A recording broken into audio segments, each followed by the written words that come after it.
Hi, and welcome to my first YouTube video. I'm so excited that you guys came over here, and I want to thank you all so much for 200,000 followers on TikTok. That is like crazy ridiculous. Half the time I think it's a joke, that it's not real.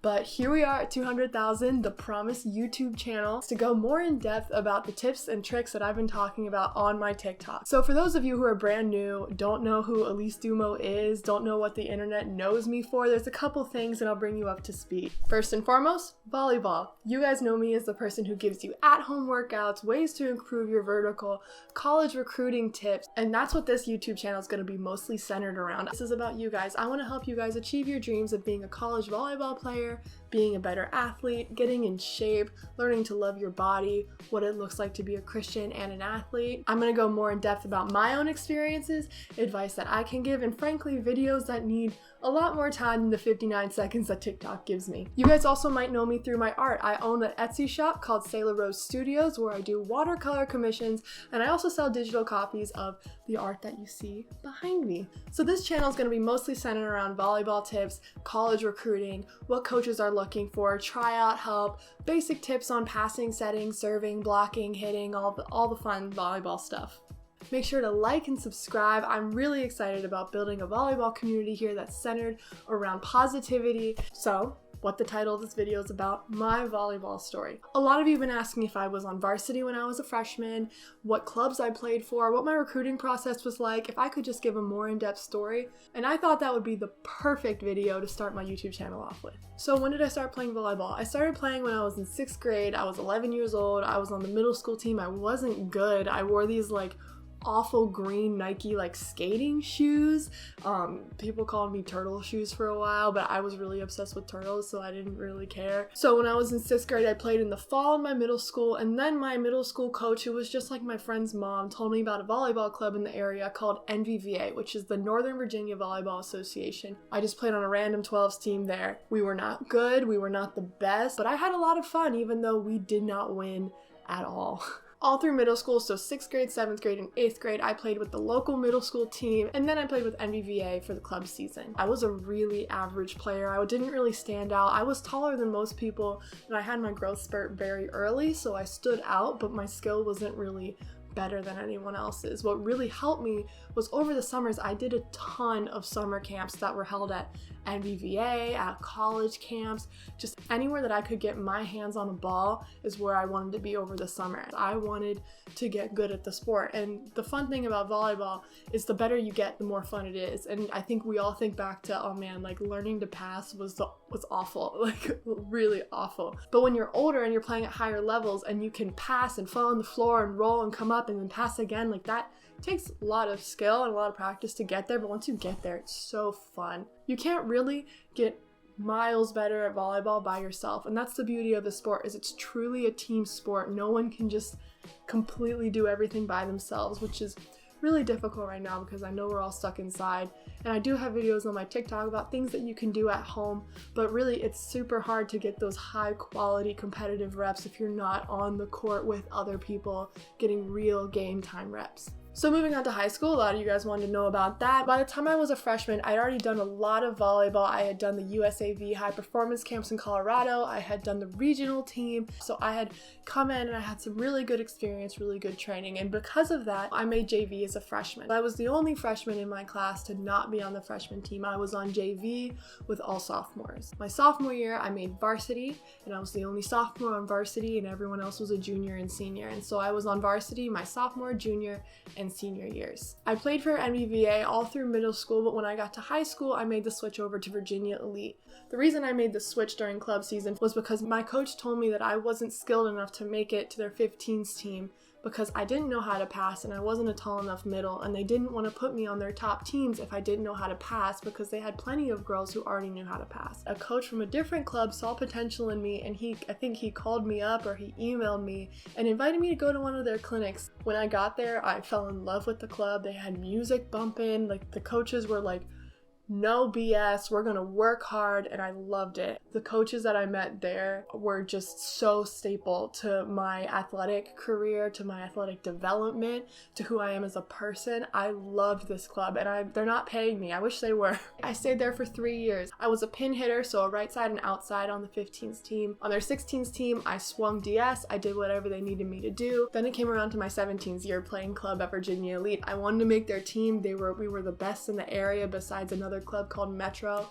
It was a super competitive program, and I had invested all my time into making this team and staying with my old teammates. Virginia Elite is no BS, and they said, Alicia, you're not tall enough or hit hard enough or have the passing skills to compete with the girls who want to be on this team this upcoming year, so you will not make our 17s team. I was sad to say the least, and I was embarrassed because a lot of the girls that I'd been playing with were gonna all stay together, and I was gonna have to find another club to go to. And I was really worried because I wanted to play in college, and I didn't know what not making their team meant for my college prospects, because junior year is like the big year for recruiting. But fortunately, Virginia Elite really liked my work ethic, who I was as a player, the energy that I brought into the court, so they offered me a spot on their 18s team. A little bit about my recruiting process.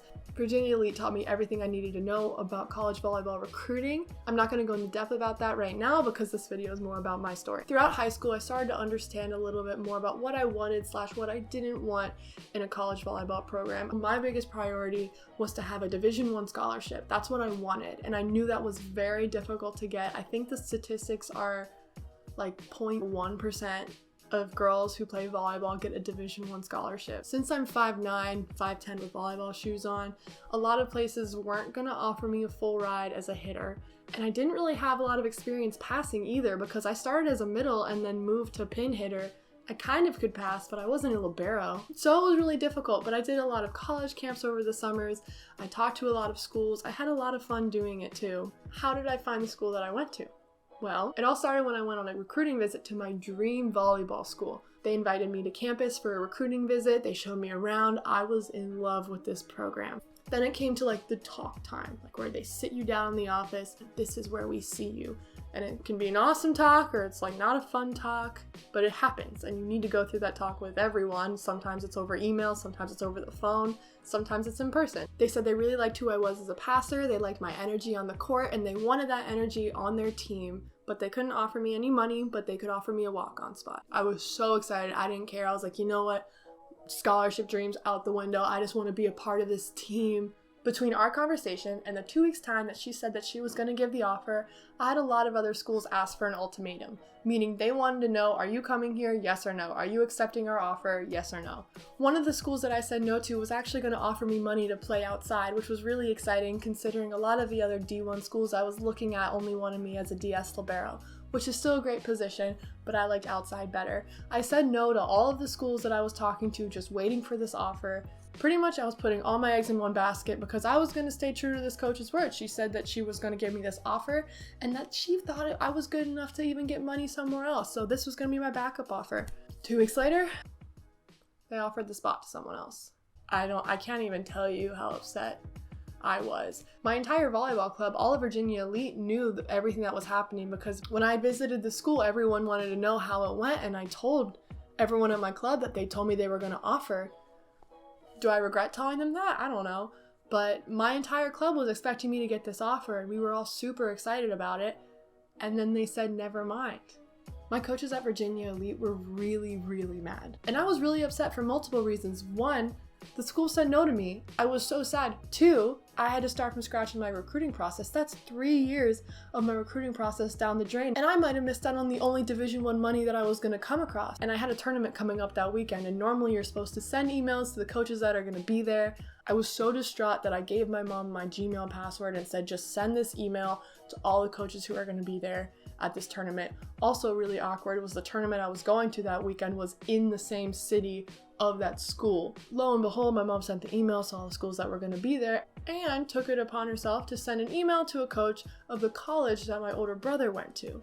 I think after the second match of the tournament that weekend, my coach came up to me and said, hey, this coach from St. Francis is asking about you. So I decided to email back and forth with this coach, and eventually I went on a visit because I never got on a visit to the school, and my brother went there, so we got to bring him some stuff. And a couple days later, the coach offered me a scholarship to play outside on their team. I didn't commit right away. I was picking between St. Francis with a full ride combined academic and athletic, West Virginia University as a DS Libero as a walk-on, and then Christopher Newport University as an outside hitter. That's a D3 school, so they couldn't offer me money, but I really liked the school anyway. It took me about a month to decide because they were all really good schools, really good options.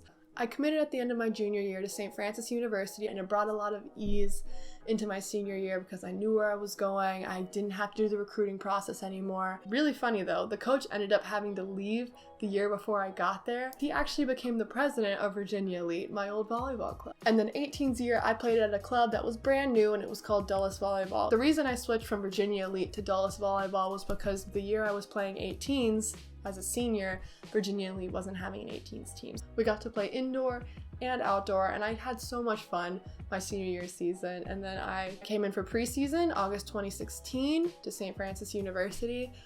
There was a new coach there. I came in as an outside, but she switched me to DS Libero, and then the rest is history. Hope you guys liked it.